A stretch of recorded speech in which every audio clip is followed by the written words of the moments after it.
phone rings and it's your friend inviting you over after school. They finally have it. You race to their house and make a beeline for their rec room, plopping yourselves down in front of their giant 19-inch Zenith television. So far this year, you've been pretty glued to the TV, as there have been some very significant moments that required everyone's attention. Some were pretty harrowing, one was exhilarating, and one other was an event the likes you had never seen before. But you're there for a different reason. You're there to watch the brand new channel that's making waves across the country. And little do you know how much of an impact this channel is going to have on you and everyone around you. All in all, this is really going to be a year for the books. I'm Jamie Logie, and this is Everything 80s, a podcast that looks back on a decade that forever changed the way we dressed, consumed, and connected. And today, we travel back to the year that was filled with some huge pop culture moments and some truly global events. This is a look back at the year 1981.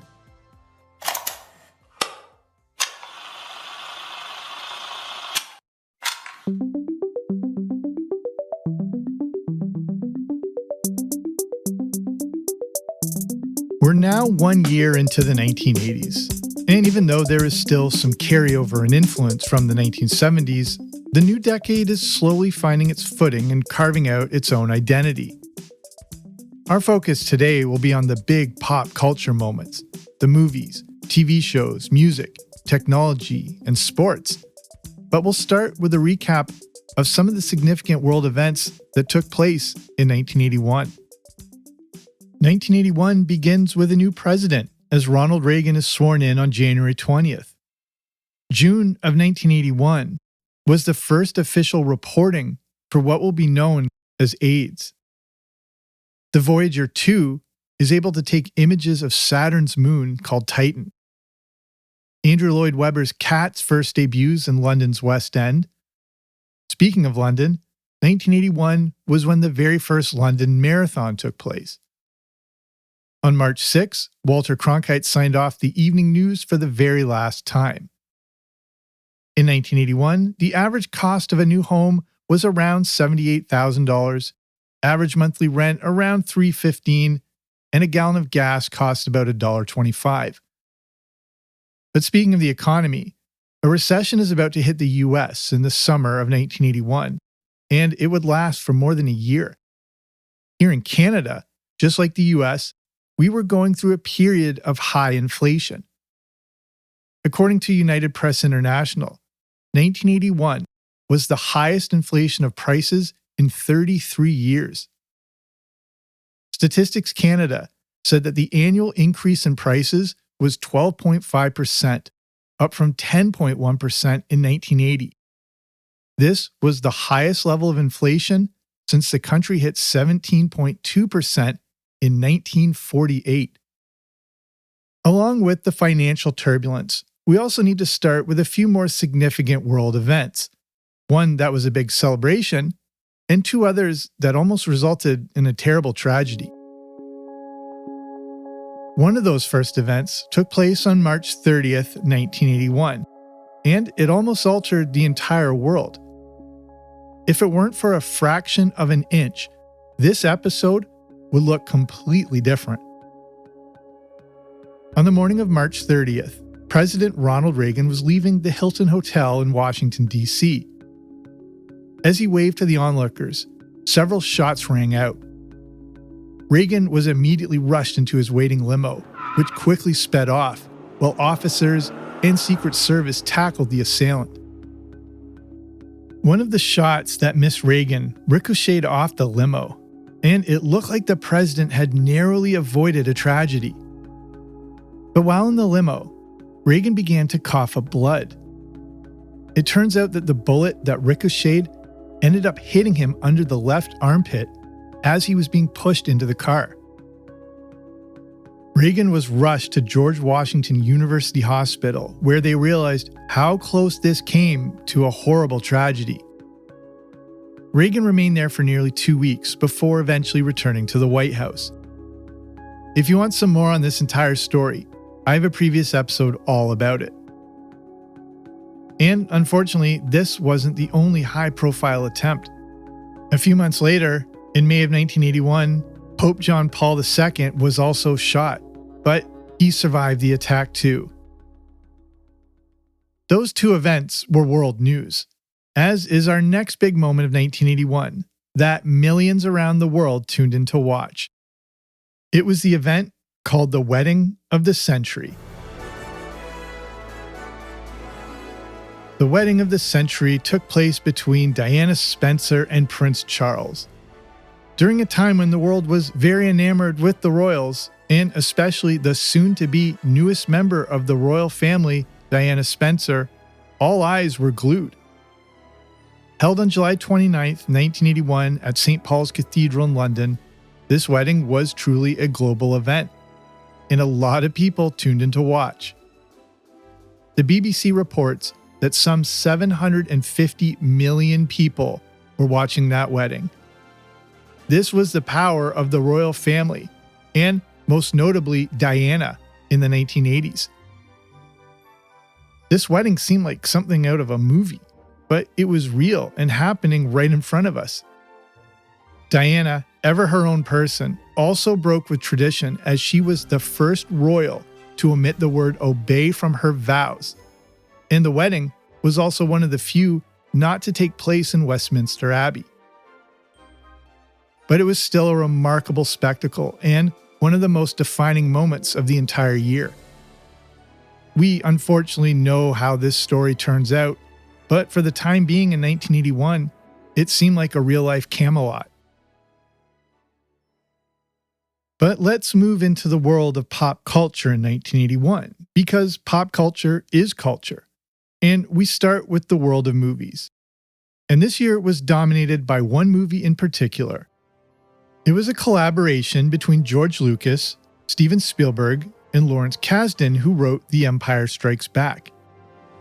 They created something that was a throwback to Saturday afternoon serials, just like Star Wars was.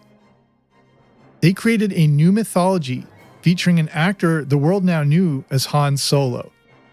Indiana Jones and the Raiders of the Lost Ark came out in June 1981, and it was a throwback to those 1930s Buck Rogers action-adventure movies.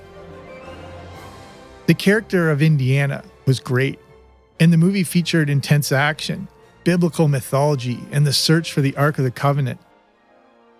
Of course, some of the special effects don't hold up today, but they were there to serve the story instead of being there for technology's sake, and for that reason, they still work. Raiders of the Lost Ark was a massive hit, earning more than $350 million, becoming the highest-grossing film of 1981. Converted for today, that's over $1.2 billion. But besides being a massive financial success, Raiders of the Lost Ark was a critical hit too, and it makes an appearance on the American Film Institute's top 100 films of all time. And speaking of that, I have a previous episode all about the movies from the 1980s that made that AFI top 100 list. Next up in 1981 is a movie you may have loved if you were a kid, and that is The Great Muppet Caper. I think this is the best of the Muppet movies and some of Jim Henson's finest work. With The Great Muppet Caper, Henson took the concept of The Muppet Show and put it on the big screen. All of those elements from The Muppet Show, which finished in March 1981, are there in The Great Muppet Caper. It's wacky, it's hilarious, it's full of great music, and it's a great spy caper. The Great Muppet Caper was filmed in England, where The Muppet Show was also filmed, and they put together a movie where everyone involved is firing on all cylinders. The Muppets as a franchise had really come into their own. By 1981, they were a true world-renowned brand, and capitalized on everything that makes the Muppets the Muppets. I think what makes this such a great Muppets offering is that it's the only Muppet movie that was directed by Jim Henson. You can feel his touch and influence all over this film, and to me, it's one of the best things they ever did. So here's a list of some of the other notable movies from 1981. We had Heavy Metal, Chariots of Fire, For Your Eyes Only, On Golden Pond, Superman 2, The Cannonball Run, 9 to 5, and The Fox and the Hound. Looking at the Oscar winners for that year, the 53rd Academy Awards was set to take place on March 30th, and that ties back to our first story because this was the day of the assassination attempt on Ronald Reagan. The ceremony was held the next day, and the big winners included the Best Actor going to Robert De Niro for Raging Bull, Best Actress to Sissy Spacek for The Coal Miner's Daughter, the Best Picture was Ordinary People, and the Best Director, Robert Redford for Ordinary People. Let's move into the world of music in 1981, as it's one of the most significant years in the decade, and also in the history of music. And it's mainly because of one new TV channel. It was a channel that forever changed the way we consume media. It launched new bands and styles of music, and it made an artist's visual representation more important than ever. And it was launched on August 1st, 1981, with footage of a NASA space shuttle launch. Ladies and gentlemen, rock and roll.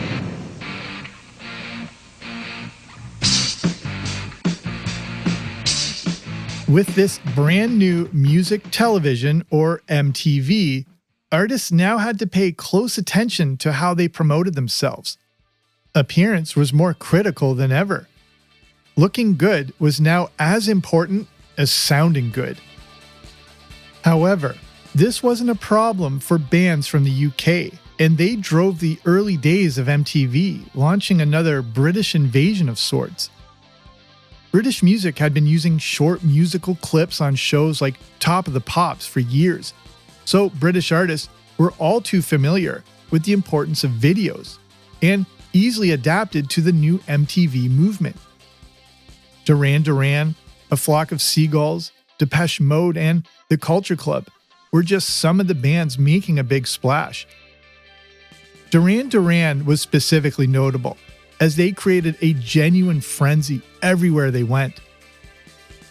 Instead of just looking at album covers or maybe magazine pictures, fans of bands and artists now got to see their favorites in living color from the comfort of their own living rooms.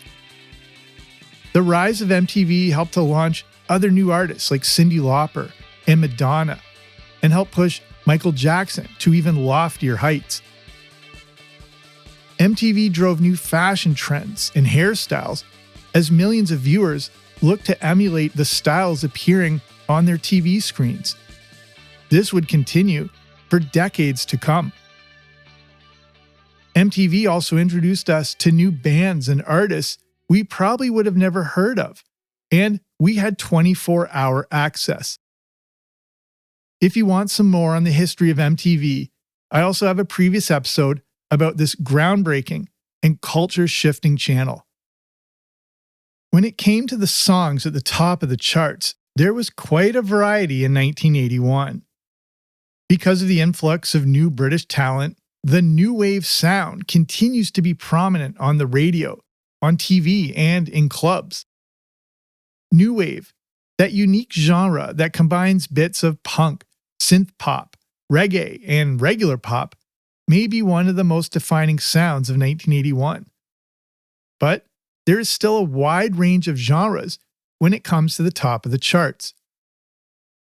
Case in point, according to Billboard and the year-end Top 100, the number one song of the year was Betty Davis Eyes by Kim Carnes. It spent 9 weeks at number one, and it was considered the top single of the year. But Endless Love by Diana Ross and Lionel Richie also spent 9 weeks at number one. Physical by Olivia Newton-John was a massive hit too, and closed out the year at number one for 6 straight weeks. Other top songs of 1981, according to Billboard, were Kiss on My Lips by Hall & Oates and Jesse's Girl by Rick Springfield. And then there was a song that spent the start of 1981 at number one, and it was kind of tough to listen to. And that was the song Just Like Starting Over by John Lennon. Lennon was tragically killed in December 1980, and the new year started with the legendary artist at the top of the charts. But the music of 1981 is only just getting started, as there were some other significant singles that came out this year, songs that would go on to define the entire 1980s. Everything 80s will return after these messages. In 1981, we saw the release of several singles that would end up representing the entire decade, including Tainted Love by Soft Cell, Don't You Want Me by the Human League, Just Can't Get Enough by Depeche Mode, Every Little Thing She Does Is Magic by The Police, Rapture by Blondie, Our Lips Are Sealed by the Go-Go's, and the karaoke classic Don't Stop Believin' by Journey. When it comes to the top-selling albums of 1981, it's, yet again, another mismatch of musical styles. According to bestsellingalbums.org, which takes data from available countries and regions with an available sales database, here's what the top 10 best-selling albums look like. In 10th place, Get Lucky by Loverboy. 9th was Tattoo You by the Rolling Stones. In 8th, Belladonna by Stevie Nicks. Number 7, Moving Pictures by Rush. In 6th, For Those About to Rock, We Salute You by AC/DC. 5th place was Memories by Barbra Streisand. Appropriately in 4th place was 4 by Foreigner. 3rd place, Business as Usual by Men at Work. 2nd place, Face Value by Phil Collins. And the number 1 best-selling album of 1981, with 25 million album sales, Queen's Greatest Hits.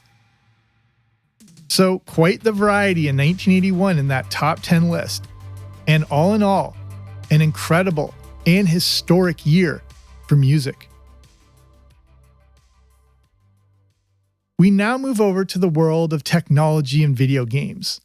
And in 1981, when it comes to video games, Atari still rules the roost. Coming out of the 70s, Atari is still going strong and really hitting their stride in the early years of the 1980s. But looking over into the world of arcades, there were some big releases in 1981. The class of 81 includes Donkey Kong, the George Costanza favorite Frogger, Centipede, Tempest, and Galaga. The release of Donkey Kong is especially notable, as it's not only one of the biggest arcade games ever, but introduced a new character called Jumpman. Jumpman would eventually be given a brother and a new name. The two of them went on to become plumbers, and Mario and Luigi, as the world would come to know them, would soon star in their own arcade game called Mario Brothers. As big as Atari was in the homes, it was arcade games that were still a big part of life in the early 1980s. Not everyone had an Atari, and those who did often made note of how the home versions of certain games just weren't as good as the arcade version. The game Pac-Man is a notable example of this. The Atari version was pretty good, but it didn't translate over into the home video game experience as well as many hoped. Pac-Man, as an arcade game, was still going strong, extremely strong. Released in 1980, Pac-Man continued to dominate in 1981. According to videogamesalesfandom.com, between 1980 and 1981, 350,000 arcade cabinets of Pac-Man were sold. The revenue these arcade games generated hit over $1.1 billion. And that is just from the sales of the units. When it came to the actual revenue from quarters being placed in the game, which is called coin drop earnings, Pac-Man revenue was estimated to be in the $3 billion range. This is how big arcade games were in the early 80s, specifically in 1981. A July 1982 New York Times article states that video game revenue for the prior year had hit $8 to $9 billion. This was at least twice to 3 times more than the revenue brought in by all movies shown in theaters. And adjusted for inflation, that revenue is in the $27 billion range in today's money, a staggering amount. In 1981, Pac-Man alone grossed 3 times more than Star Wars had made in the 5 years since its release. In 1 year, Pac-Man had tripled the revenue of the most successful movie in history, and all from quarters. In 1981, arcades weren't just a driving force in the video game world, but they went far beyond just the games themselves, as arcades were a social hub for most kids. For those who are younger, the arcade was like the bar or a nightclub. The arcade is where you showed off your skills and discovered new games. But they were also the spot to socialize and network, all set to that familiar background noise.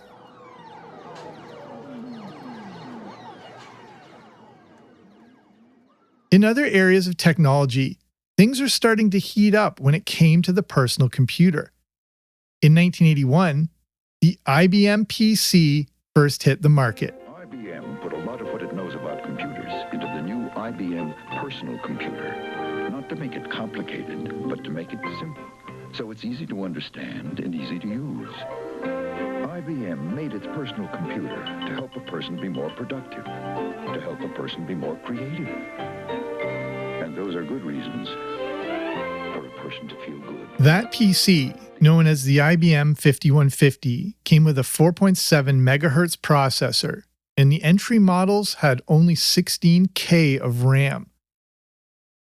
According to IBM.com, there were doubts that the company could even pull off a personal computer. One analyst said, quote, IBM bringing out a personal computer would be like teaching an elephant how to tap dance, unquote. I'm guessing that analysts didn't end up keeping their job. But speaking of technology, space exploration forever changed in April 1981. This was when NASA launched the very first 10, space shuttle. 9, 8, 7, 6, 5, 4. We've gone for main engine start. We have main engine start.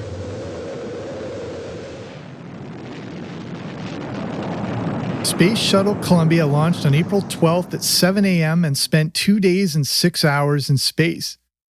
This remarkable creation ushered in a new era of spaceflight, as the shuttle was reusable and could fly back and land on its own. According to Space.com, discussions regarding a reusable spacecraft go all the way back to 1966. But in 1981, the future was here. And to further connect this episode together, the launch of the Space Shuttle Columbia was used for that very first intro that launched MTV. On the automotive side of technology, an interesting new car was released in 1981. It was the brainchild of a former employee of General Motors, who eventually branched out on his own. With an engine made by Renault and a body made by Lotus, the new creation was dubbed the DMC-12. There were some issues with the car, but its unique look made it an eye-catcher. And the world would become even more familiar with it in a blockbuster movie released a few years later. You probably know the DMC-12 by the surname of its creator, John DeLorean. We now move over to the world of television, and in 1981, TV is an absolute center point of our lives. Our living rooms and televisions was the epicenter of all our entertainment. The VCR is slowly catching on, but still very expensive, and not in most homes. My family didn't own one until late 1985. And in an era with no internet, or streaming of course, TV was it. With only 3 networks, primetime television was an event. In 1981, watching TV was a collective experience. You knew that everyone was watching the same thing as you and at the same time. It seems like such a bygone era where everyone experienced the same thing together. The royal wedding is the perfect example of this, but even regularly scheduled shows created that collective viewing experience. 1981 was all about big shows and big ratings. Here's what the top 10 highest rated shows for 1981 look like, and their accompanying ratings. At number 1, the primetime drama that captured everyone's attention back in the early 80s, Dallas, with an average rating of 28.4. That rating means that nearly 30% of all TV viewers tuned in to watch Dallas. But not far behind Dallas in the Nielsen ratings was the powerhouse 60 Minutes at number 2 with a 27.7. For the rest of the top 10, the ratings between all of them are quite close, keeping them neck and neck in the Nielsen ratings. At number 3 was The Jeffersons with a 23.4, Three's Company with a 23.3, Alice with a 22.7. Tied for 6, we have The Dukes of Hazzard and Too Close for Comfort, both with a 22.6 rating. At number 8, and you may remember this well depending on how old you are, is the ABC Monday Night Movie. That had an average rating of 22.5. At number 9 was MASH with a 22.3, and rounding out the top 10, One Day at a Time with a 22 rating. But also in 1981, some significant new shows first debuted, including one of the biggest shows of the entire decade, Dynasty. And some of those other notable debuts include Cagney and Lacey, Gimme a Break, The Fall Guy, Hill Street Blues, Entertainment Tonight, The Smurfs, Danger Mouse, Spider-Man and His Amazing Friends, in the UK, Postman Pat, and if you're Canadian, the beloved Today's Special. Shout it loud and clear, 1981, quite the year when it comes to TV. And continuing with TV viewing, we move into the world of sports.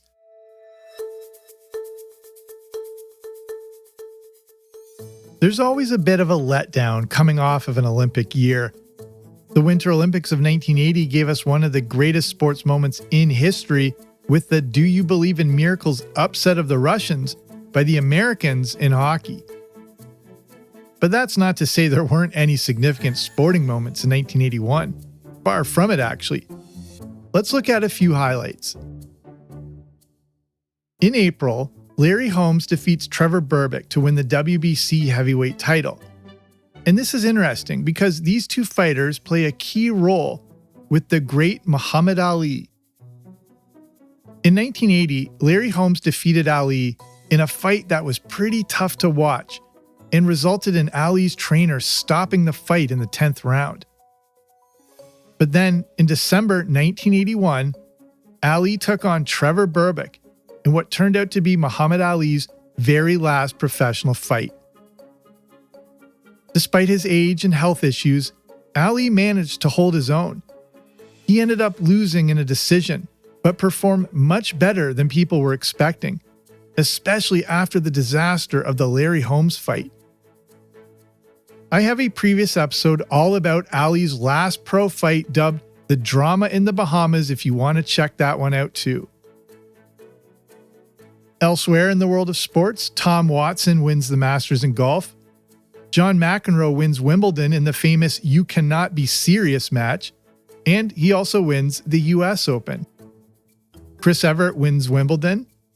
Martina Navratilova wins the French and Australian Open. When it came to hockey, 1981 would also continue the dynasty of the New York Islanders. The 1980s are all about sports dynasties, and in hockey, the Islanders ruled the ice. It would still be a few years before the Edmonton Oilers would emerge as the next 80s dynasty in hockey, but for the time being, the hockey world centered on Long Island. But speaking of the Oilers, 1981 was a remarkable year for the great Wayne Gretzky. In the 1980-81 season, Gretzky put up an incredible 164 points, breaking the nearly 10-year-old record for most points in a season. In the fall of 1981 and the start of the new 1981-82 NHL season, Gretzky continues on his ferocious pace, and he ends that season with 212 points and an unfathomable 92 goals. That goal record still stands to this day, and I think I can safely say it will never be broken. Here are the other champions in the Big Four North American sports. The Boston Celtics win the NBA championship, the Super Bowl is won by the Oakland Raiders, and the Los Angeles Dodgers capture the World Series. So that is 1981, a year that had some very significant world events, but also some big moments as related to pop culture. The decade is also slowly becoming more technological with the advancement of the PC. The concept of a home computer was still quite foreign to many people, but it wouldn't be long before they took up a natural place in homes across the country. For me, pop culture-wise, what stands out most in 1981 is the world of video games, specifically arcades, TV, and the launch of so many notable new shows, and of course, the rise of MTV. MTV represented a seismic shift in pop culture, and like I said at the top of the show, pop culture is our culture. It didn't take long for everyone to want their MTV. Even for those who hated it or didn't understand it, MTV created a new movement that could not be ignored.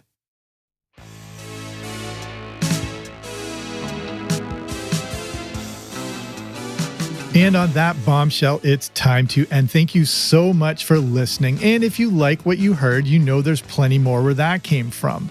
I suggested some other shows for further listening throughout this episode, but I have a ton of previous episodes for you to dive back into. And if you haven't already, be sure to subscribe to the Everything 80s podcast wherever you listen to podcasts so you don't miss out on new episodes.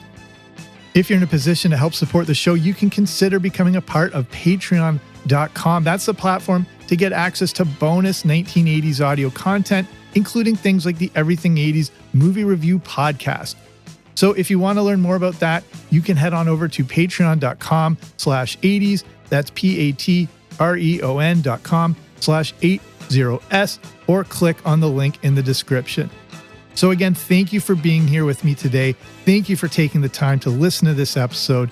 I'm Jamie. This has been Everything 80s, but I'll be back soon with the new episode. Don't you dare miss it.